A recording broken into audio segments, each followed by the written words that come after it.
Debate? More like duh-bate.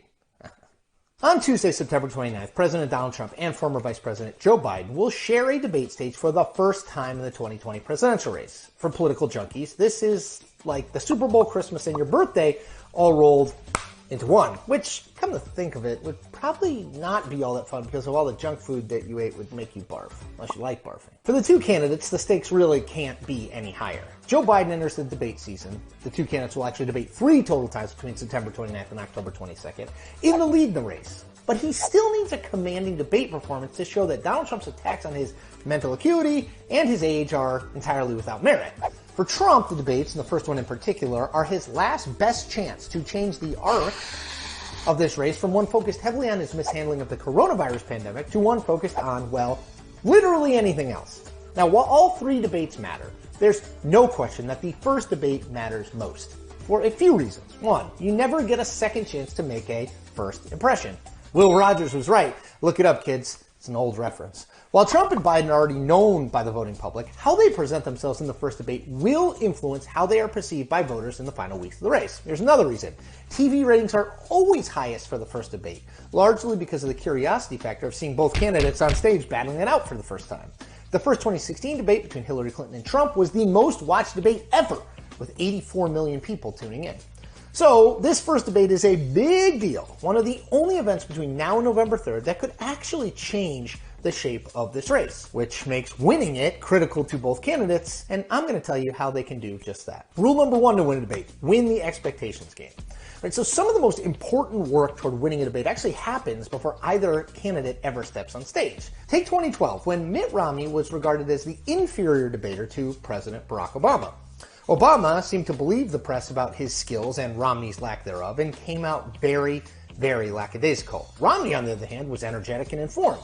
He repeatedly bested Obama in the debates back and forth. As CNN's Maeve Reston wrote of the debate, quote, Obama was contemptuous of the whole exercise and surprisingly unprepared to rebut the shape-shifting of his opponent, who suddenly morphed from the severely conservative governor who skated through the Republican primary to the kind of Massachusetts moderate any swing voter might fall for, end quote. Obama himself admitted he had done poorly in that first debate. Well, Governor Romney had a good night. I had a bad night. Rule number 2 to win a debate: look the part. Now, these debates are made for TV events, which means that simply knowing your stuff when it comes to policy isn't always enough to ensure a win.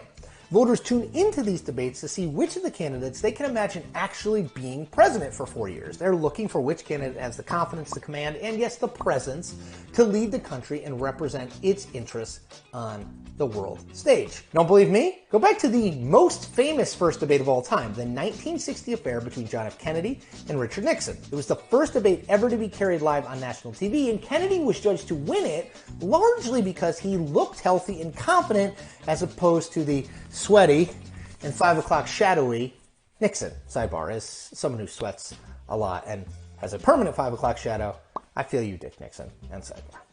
Now, voters choose a president on much more than a set of policy positions. They want someone who they can imagine actually being president and being on their TV screens for the next 4 years. Rule number 3 to win a debate: be ready to make a moment. Although these debates run 90 minutes, they're usually remembered for a single exchange between the candidates, or a single line, or a single gesture.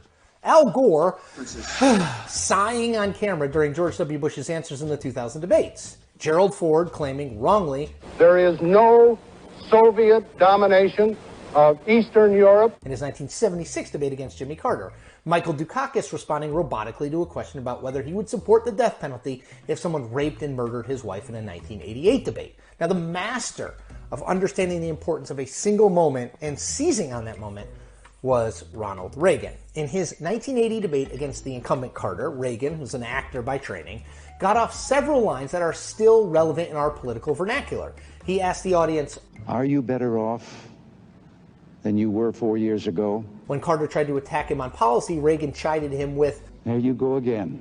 4 years later, as he was running for a second term and his advanced age was being made an issue by his Democratic opponent, Walter Mondale, Reagan turned a negative into a positive with a single line. "I will not make age an issue of this campaign. I am not going to exploit, for political purposes, my opponent's youth and inexperience." So take one big step back.